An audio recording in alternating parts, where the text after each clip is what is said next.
Hello, welcome to News Sausage. This is Sunny Riverside speaking to you about the news and politics of the day, where we grind it up and add a little flavor and put it back together in a delightful sausage sort of way. I'm joined today with my co-host, Dan Marks. Say hello, Dan. Hey, Sonny. Your turn to open up the show this week. Did a great job. I've had a pretty interesting week. It started out kind of funky, and definitely with the Women's March this week, have had a wide degree of inspiration and things to think about. But the week started off kind of wacky this week with Joni Ernst in Red Oak. Did you happen to see that, Sonny? Yes, I did. Her hometown, she was doing a town hall in her version of the full Grassley, trying to make a stop in all 99 Iowa counties in an off year, even though she's not up for election this year. It was an interesting town hall, to say the least, I think, Dan. Yeah, that was her hometown. That she hadn't quite started that 99 county tour yet. She was just getting warmed up in front of her own neighbors and friends and extended family, I would assume, there in Red Oak. And it didn't quite go as she expected. We've got some audio from this from James Wilcox of KHET Channel 7 in Omaha, who just happened to be there and record the event. Let's take a listen real quick. Yeah. This talk coming from the White House right now is extremely harmful. The American people aren't hearing people stand up to the president. Taking a stand or doing something about the damage that Trump is doing to our neighbors around the world with his white supremacy talk. That seems like some pretty straightforward questions to me. Sounds like they don't really appreciate what Trump's doing. Yeah, I agree. Well, last week when we talked about what would you ask Senator Grassley, I think maybe some people were taking a similar clue. And what would you ask Senator Ernst? Yeah, they were pretty open-ended, very straightforward questions. They want somebody to stand up to Trump. He's doing damage across the country. What did Joni have to say in response? I don't respond a lot to what the president is saying because, you know what, if I'm going to talk, I want to talk about the things I'm working on and the things that are important to Iowa. Ernst telling the crowd other world leaders support Trump. He is standing up for a lot of the countries where we have seen Name a few. Could you name a few? Yeah, you bet. Norway is one of them. No, well, okay, how many of you think, you laugh, but folks, who borders Norway? Russia. Reporting in Red Oak, James Wilcox, KTV, News Watch 7. Norway? Russia? Yes, those are because and she mentioned them just because all of the other white-skinned European nations have decided they don't want anything to do with us. Let's just call it pigment challenge countries. Our relationship with Germany hasn't been this bad since the 1940s. Yeah. That's saying something, isn't it? It is. And particularly since our relationship with Germany became quite cozy in the late 1940s. How good is our relationship with Russia, considering we're talking about them all the time in the news like this, and it's pretty clear there's some suspicion of money laundering through the NRA with Russian money in the campaign. Bannon himself said that it's all going to come down to money laundering in the end. So this is getting interesting really quick. But boy, we've done a great job of building those relationships, not so much with everybody else. We had quite a lot to do this week with the Women's March, and you had some great interviews with some people in the march in Iowa City this week. I'm going to run the audio of the interviews that you did. Get your feedback on those after we take a listen. I think it's important to note that in the same week that our first woman elected to the Senate in Iowa, on the same week where she comes back for a stump speech in her hometown, is met with jeers. Clearly, her alliance with Donald Trump is setting back the feminist movement so much farther than it needs to. She has taken something good and empowering, and she's squandered it. And to go from there to this Women's March, which took place yesterday, which was so powerful and so moving that so many women came out. And when I spoke to them, it was clear that they were not so much coming out. Women's marches have been going on since the suffragette movement, but they weren't coming out today so much as women worried about being oppressed as women, although that was part of it. But the first thing that came out of most of these women whom I interviewed was that they were coming out in protest of Donald Trump and the current administration and the current set of affairs in the United States, not so much as women, but as citizens. And they were united with the bond of sisterhood that I hope they can use to leverage and create more political change beginning in the 2018 elections. That's true. Here in Des Moines, I saw kind of the same thing, a lot of signs for various issues. I did see an ERA, Equal Rights Amendment sign being held by one person, but that person was standing next to somebody who was holding a sign for DACA and Dreamers, and another person next to her holding a sign to overturn Citizens United. So the reasons that people seem to come out and want to be a part of this were very different. Yes, I attended the Women's March yesterday in Iowa City, and it was a beautiful day. It was warm. It was 45 degrees in January in Iowa, which is unheard of. There was a turnout, I would say a couple thousand people gathered in the Ped Mall downtown. We heard speeches. Of course, people carrying signs. There was a sense of community. It was a love fest. It was people of all ages. I interviewed women ranging in age from 75 to, I believe, 16 or 17, women in their 50s, women in their 30s, women in their 20s. It was great. I would say probably at least 35 to 40% of the attendees were men. There were plenty of pink hats, pink shirt, pink anything to demonstrate solidarity. And it was really powerful and really motivating. I left there. I'm still on a high from the feeling that I had being there. So I had opportunity to just work the crowd and interview people. Many of them had never been interviewed. Mostly they seemed to be pleased that their voices mattered and that there was someone listening to them. And so I was glad to be a part of that. Great. Well, let's take a listen to what you got there and talk about it afterwards here. So this is sunny Riverside in the Iowa City Women's March. So again, here I am. I'm at the Women's March in Iowa City, and I'm speaking with two women who appear to be women. And we are women. And so first, may I ask your respective ages? I am 31. What year is it? It is 18 or so. So I'm 38. Okay, very good. Because I've spoken with 70s, 50s, 20s, teens, so I'm trying to cover the whole gamut of who's here. So what brought you out here today? This is actually the first year that I was able to march due to an illness. So, yeah, I'm really excited to be here, and I'm here marching for the people that can't march in that sense. Excellent. Yeah. How about you? Well, I always like an opportunity to get out in the community and walk around and show off my Iowans for Public Education shirt. Nice. Because of the importance of public education in the schools in Iowa. And it turned out to be a beautiful day. Yes, so that was helpful. Good. It helped me get out of bed this morning. And I texted her yesterday and I was like, let's go. And she's like, all right, let's do it. So we're out here to support the people who may not have otherwise been aware of the cause. And a lot of people were watching as we went by, and it's just bringing awareness to the cause. So it's good. The sense of community is absolutely phenomenal. It's really something that's inspiring in a lot of ways. So, have you noticed a change in Iowa, a change in the United States since the election? Yes. Do I think that some of the things were already in motion? Yes. But there's a lot of different things that have been happening in the good and in the bad. But I'm trying to focus more on the good things that are happening. Women standing up for their rights in whether it's pay equality, whether it's the schools, whether it's, A, B, C, or D. So, yeah.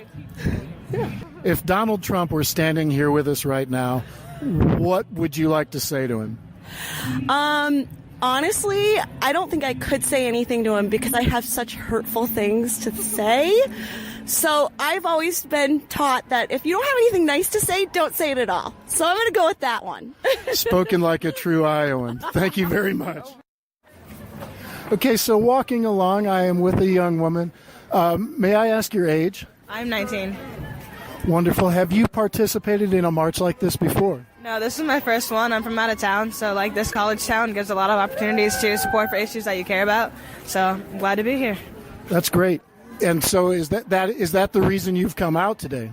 Yeah, I have being black, I have a lot of issues with inequality, and so whenever you have the opportunity to go out and stand for something that you believe in, you should get the chance to go do it. Wonderful. Do you live in Iowa now? I do, yeah. I'm a student at University of Iowa, so I live right over there. Okay. Have you noticed a change in Iowa since the election? I came here after. I'm a freshman, so I have not really noticed a change. So no, because it was before I came here. If Donald Trump were standing here with us right now, what would you want to say to him? I wouldn't give him the satisfaction of responding to anything he's done. Beautiful. Thank you. You're welcome. Thank you. So, may I ask your name? Ashley. And Ashley, may I ask your age? I just turned 30 in November. Wonderful. And I'll note that as we talk, we are walking in the march. Yes. And may I ask, what brought you out today? Well, last year I also marched. I just moved here from San Diego. So moving from a highly liberal state to someplace like Iowa has been a bit of a shock. And I wanted to still be active and show some support, and I wanted to register to vote in this state. So I just heard about this march last night.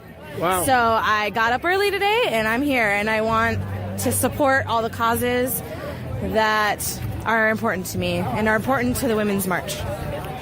Have you noticed a difference in the United States in general since the election? Yeah, a lot. Yeah, both in negative and positive ways. The negative, obviously, there's been a lot. The hate speech, the banning of words from the White House, like diversity and science-based and all these things. Yeah, a lot of that. But also I think there's been a huge surge on the other side of people listening. One example is Sarah Silverman doing her new show where she goes out to Trump voters and talks to them. And I think that piece is missing from our side too. It goes both ways. So I think that positive direction is really great, and all these special elections that have been won lately. So it's definitely we're on a teeter-totter right now, but we have to put it in the scale of right. We have to tip the scales. Excellent. One last question. If Donald Trump was here today and you could make one statement to him, what would you say? Hey, hey, ho, ho, Donald Trump has got to go! Hey, hey. That's a great one, actually. Yeah. What I would say, honestly, I wouldn't waste my breath telling him anything because he only listens to the sound of his own voice in his mind. So I would petition more to everyone else, all his voters. I would talk to his voters more and tell them that it's not, we can both be right and we can both disagree on issues, but by the same token, we have to bring reality and fact back into the discussion of politics and events in our country, and that's I think where we have to start is facts. Thank you very much. So, Laura Brower, why are you here? I'm here because I feel like there's power in numbers, and the more we all get together and show our dissatisfaction for our current administration and the way people are treated, anything I can do to make a small difference, I'm going to try to do that. Excellent. So, if you could say one thing to Donald Trump, who is standing here today, what would you say? Please resign. Land of the free and the home of the brave. Land of the feminine, home to the women. We are rulers of the world. Queens of existence. Mama raised her boy up to know how to use a kitchen, how to set his lady up on a throne when it's good to stay close or to leave us alone. Sometimes we need our space, but don't ever underestimate our ability to take off drastic change and pace. See how easy it is for us to rock the color blue men.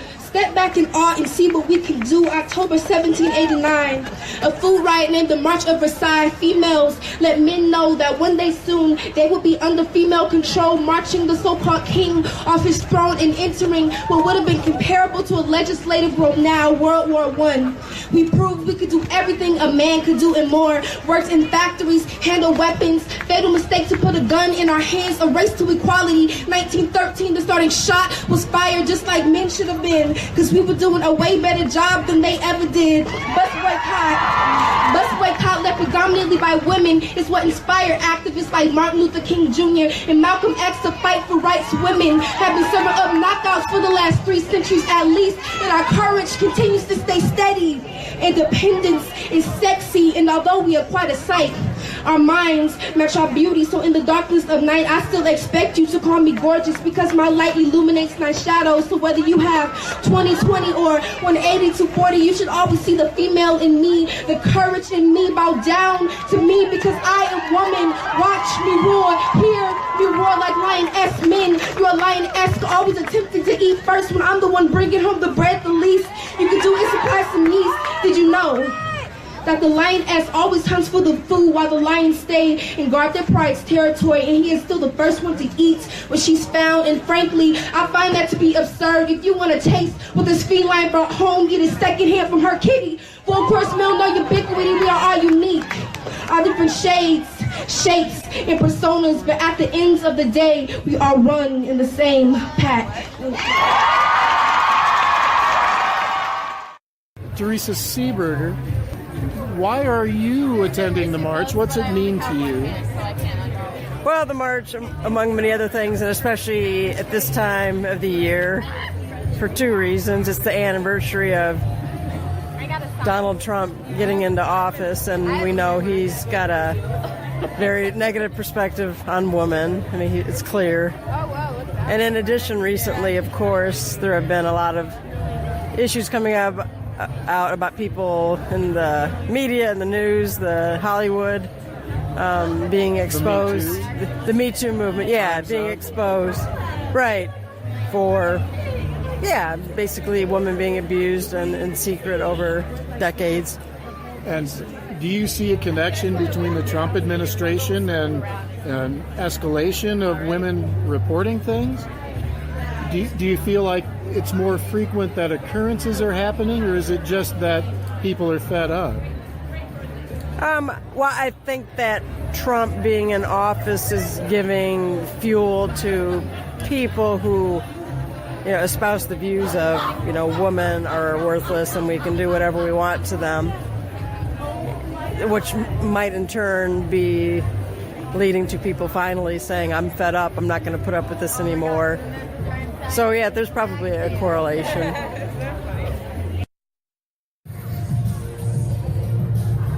So while it sounds depressing to be... Yeah, sure. While it sounds depressing to think of oneself in 2018 as a American, to think of oneself as a Jew in Nazi Germany in 1933 with foreknowledge, I think it's a morally safe place to be.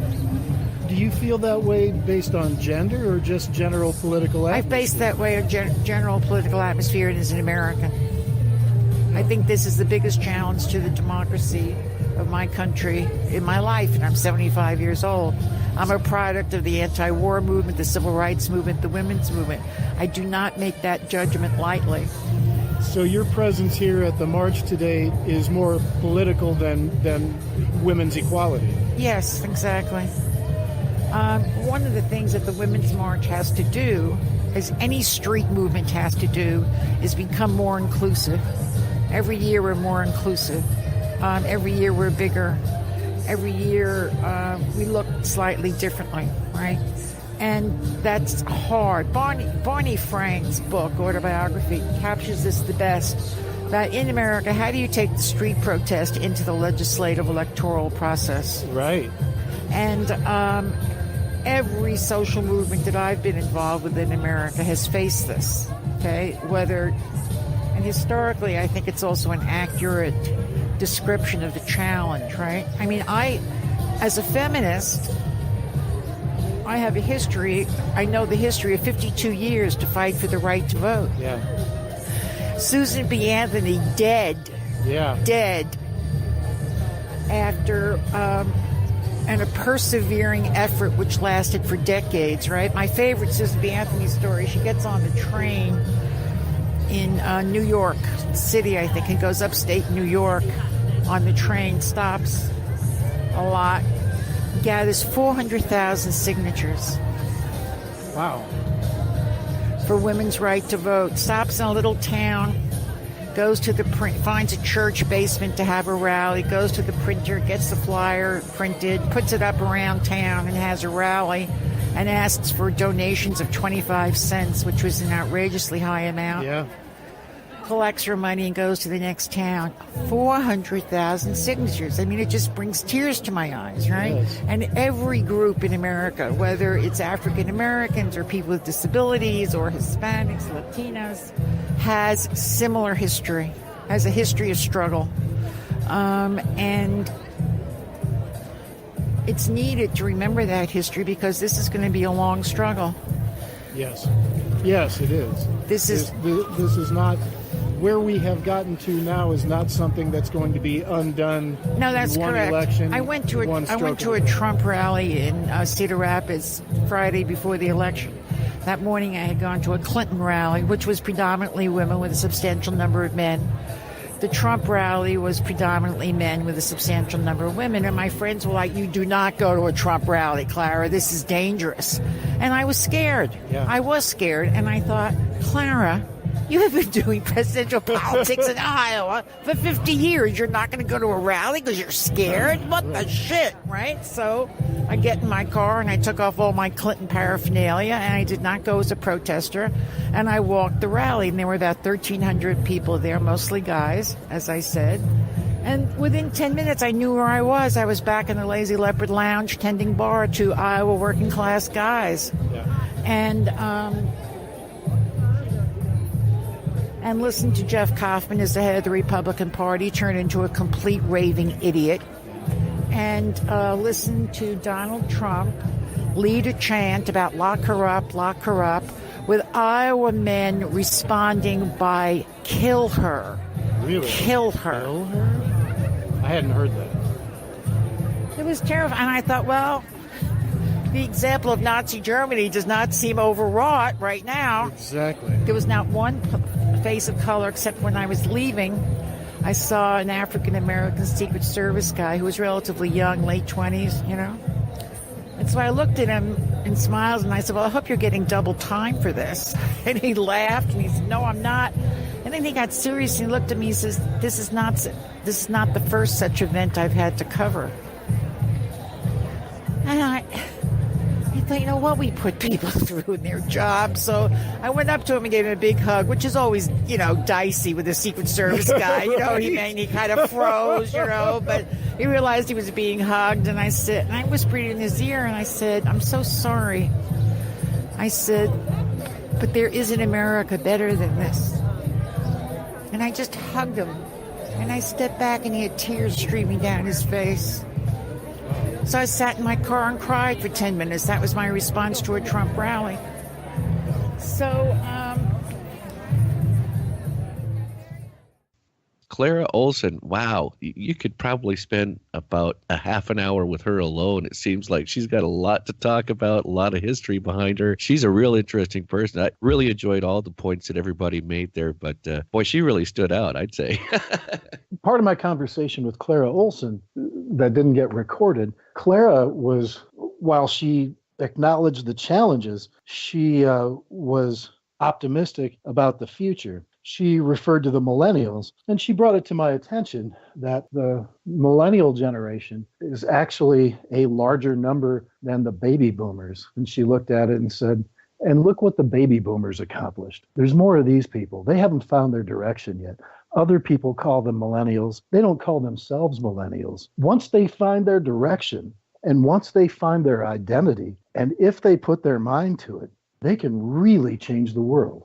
Yeah, Clara is a hero of mine. I've known her for 20 years plus, and she has been an activist her whole life. Her parents were immigrants in New York City, and she eventually wound up in Iowa. She worked as an attorney, and she worked as a labor union organizer until her retirement. And since she retired, she continues to work perpetually as a citizen advocate.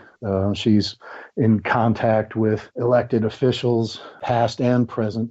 She told me about conversations she had with former Congressman Jim Leach recently, where she was talking about DACA. And she was asking former Congressman Leach, hey, you've got contacts, your email list, your phone list. You know these people. You still have some gravitas, some weight, some influence in D.C. after the number of years that he spent in office. Why don't you do something? Why don't you speak out against these measures to end DACA and begin deportations? To which former Congressman Leach responded, and understand this is secondhand information. This was related to me by one of the parties in the conversation. But former Congressman Jim Leach replied, well, not really much I can do. And I understand that probably 30% of these people, if they are deported, will be dead within a year, particularly the ones that they're going to send to El Salvador, who might not even make it out of the airport. Wow.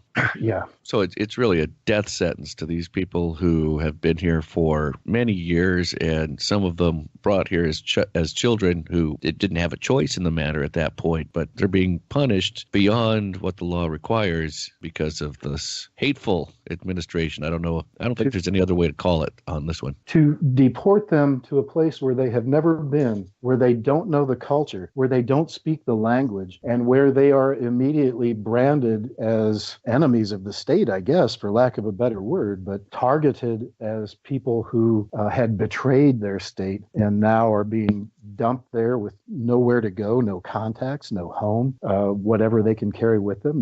That should not happen. And I hope, if I were a religious person, I would pray that it doesn't happen, that we're able to prevent it. Good point. As a side note on the Women's March, a humorous side note, I've got to respond or recollect the Twitter, the tweet from Donald Trump. Did you see his tweet where he said, oh, what a beautiful day in America. Great that so many people are coming out to celebrate all the accomplishments of my first year in office.